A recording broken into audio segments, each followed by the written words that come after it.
Welcome back. So San Mateo County, you probably picture gleaming tech campuses, maybe those amazing coastal views. Definitely. It has that reputation for wealth. Right. But there's this really fascinating and frankly troubling undercurrent we need to explore today. hmm How is it that a county with so much apparent prosperity is also seeing, well, a significant number of its residents really struggling with the basics? That's really the core question, isn't it? And to get our heads around this, we've pulled together some key pieces. Okay. We'll be looking at a pretty recent article detailing the rising reliance on food banks right there.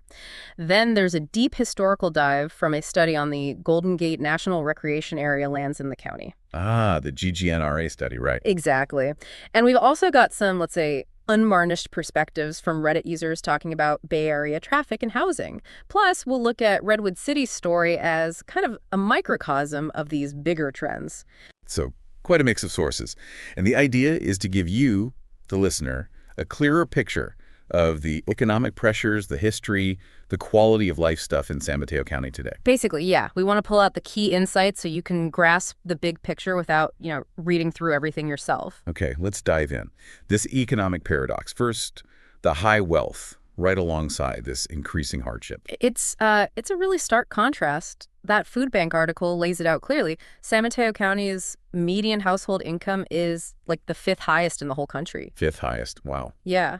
But at the same time, more and more people need food assistance. And what really drives it home is the federal definition of low income there. Right. I saw that. For a family of 4, earning over $156,000 a year is considered low income. Incredible. And moderate income for a 3-person household, that can be over $200,000. I mean, those numbers just scream how extreme the cost of living is. So why is it so high? Is it just housing? Well, housing is a massive factor, absolutely. There's just not enough housing for the number of jobs, and that pushes rents and home prices through the roof. And the article mentioned other specific costs too, didn't it? Like groceries. Yeah, groceries up 30% in the wider Bay Area since early 2020. Fuel and utilities nearly 50% up. Oof. And even car insurance, that's jumped nationally, but it all adds up. But, beyond the stats, it's the personal stories that really hit home. Tell us about those.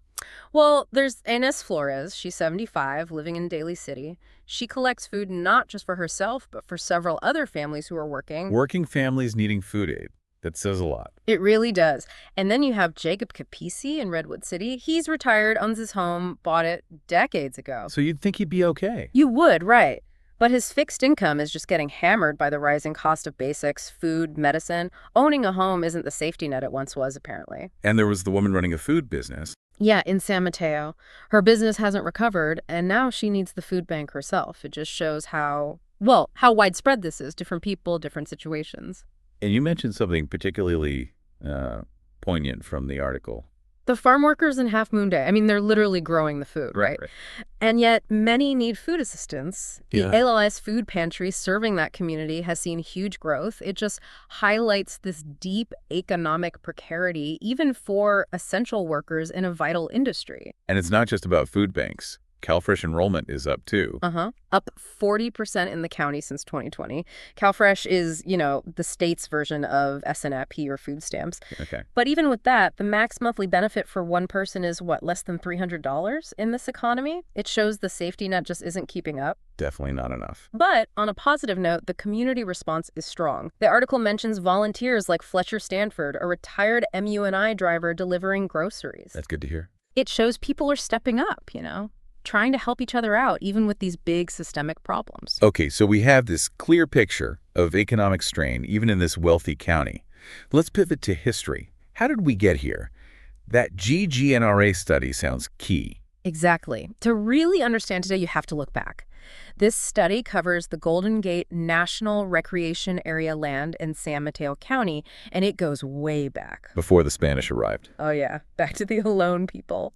And what's fascinating is the relationship with the land. It was sustainable based on seasons, resources. Generosity was like a core value. Their whole concept of wealth was just different. Mobility, understanding of the environment. The study paints a really different picture. It does. Their diet, trade networks, communities, a whole different world. And then, the Spanish arrived. And that brought Huge disruption. Massive. The mission system, it devastated the Ohlone, forced assimilation, disease. Their connection to the land was basically broken. Then, after the Spanish came the Mexican period, the big ranchos, how did they shape things? Well, you had these huge land grants, like Rancho de las Pulgas, covering areas like modern Redwood City. But then the U.S. took over. The gold rush happened. And the California families lost their land. Many did, yeah. Legal battles, fees, taxes. It led to this whole new pattern of land ownership, often concentrating land and maybe limiting what was available later for broader development. And the study mentioned that San Mateo County developed suburbs later than other places. Why was that? Yeah, it's interesting. Initially, those huge estates, often near the railroads, which were the main transport routes, kind of slowed down denser growth. It wasn't really until the early 20th century you saw more of that elite suburban expansion, wealthy families building big homes. Some of those are now actually part of the GGNRA. And the coast side, the western part of the county, had its own path. Definitely. It was geographically more isolated, the mountains, fewer transport links, so it just stayed less developed. Which, ironically... Ironically, yeah, that helped preserve a lot of it as parkland later on. Sweeney Ridge, Maury Point. So historical challenges kind of led to some long-term environmental pluses. So these historical layers really set the stage. Okay, let's zoom in on Redwood City. You said it's a microcosm. It really is. It's the oldest incorporated city in the county, so its story reflects the region's journey. From Ohlone land to Maysville, then incorporated in 1867, a big moment. And its early economy wasn't tech, obviously. It was lumber. Absolutely. Huge lumber port during the gold rush. Redwood Creek was the key, getting timber down to the bay and off to San Francisco. The port of Redwood City itself, federally approved in 1882, was vital for rebuilding SF after the 1906 quake. Wow, I didn't know that. Yeah, and it even played roles in WWI, building a cement steamship, if you can believe that, and WWII logistics, and later as a FEMA staging area. It's always been this kind of logistical hub. But lumber wasn't the only thing. Chrysanthemums. Right. For a long time, it was the chrysanthemum center of the world. Japanese immigrant farmers found the climate perfect. And tanning was huge, too. The S.H. Frank Tannery was one of the biggest in the world, using local oak bark. Shows that early connection to natural resources. But fast forward, and Redwood City looks very different today. Silicon Valley's influence. Totally. The big shift came, a key moment was the Downtown Precise Plan, the DTPP, adopted back in 2011. What was the goal there? The idea was to revitalize downtown, make it an entertainment hub, focus development near transit. And it worked in many ways. It brought in new housing, offices, tech companies like Box set up HQs. Right. Surveys even suggested, a lot of people downtown felt they didn't even need a car after the DTPP changes. It was really a blueprint for reimagining that core area. But growth always brings challenges, right? Yeah. Balancing new stuff with history, community needs. For sure. The DTPP had historic preservation guidelines. There's an ordinance, an advisory committee. They even have a Path of History tour. But yeah, fitting modern buildings next to old ones is always tricky. And they look at the financial side, too. Yeah, they use these things called fiscal impact analyses, basically studies on how development affects city finances to negotiate benefits from developers.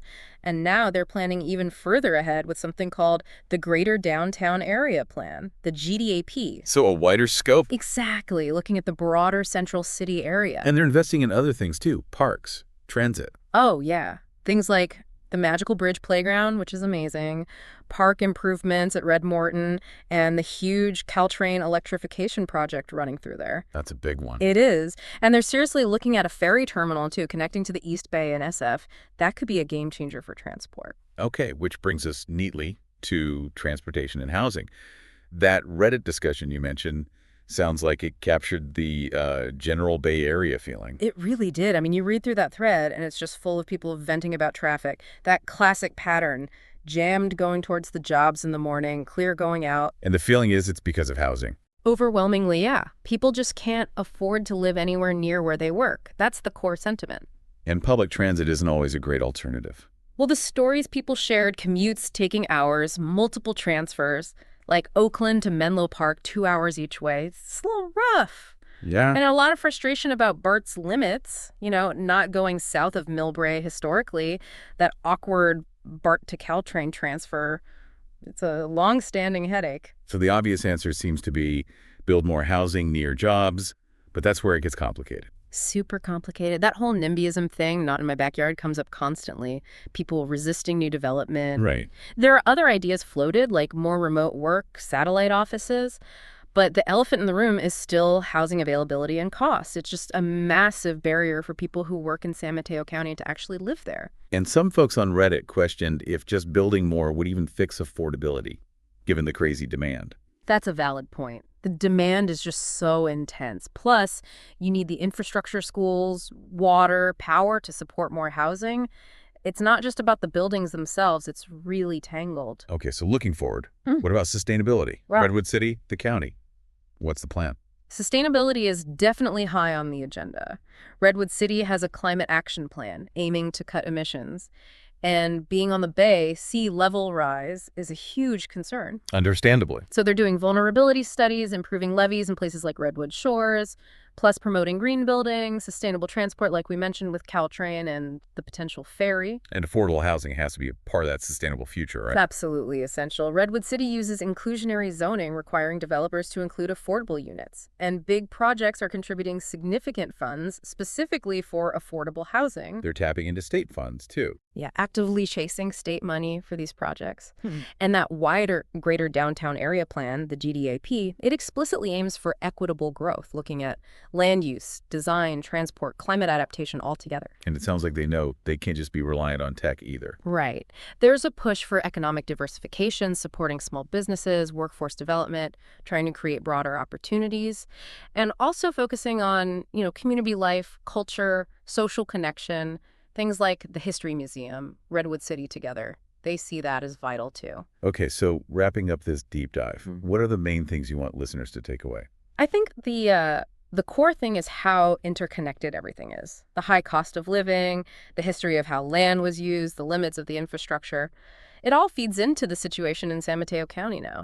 And it's a powerful reminder that even really wealthy places can have deep-seated problems with affordability and equity. But also, seeing what Redwood City is trying to do, the planning, the sustainability focus, engaging the community, offers some insights into how places can try to tackle these huge challenges. Yeah, it really makes you think, doesn't it? How those historical choices about land and roads and railroads still cast such a long shadow today. What lessons are there from that past as the region tries to figure out the future? With affordability, transport, climate change. Exactly. And maybe how can we as individuals or communities actually help build a more equitable, more resilient future for the peninsula? Those are really the vital questions, aren't they? Not just for San Mateo County, but for all of our communities, really. We hope this gives you something to think about. Maybe dig into the sources if you're interested. Yeah, and we'd love to hear your thoughts, too, your experiences with these challenges.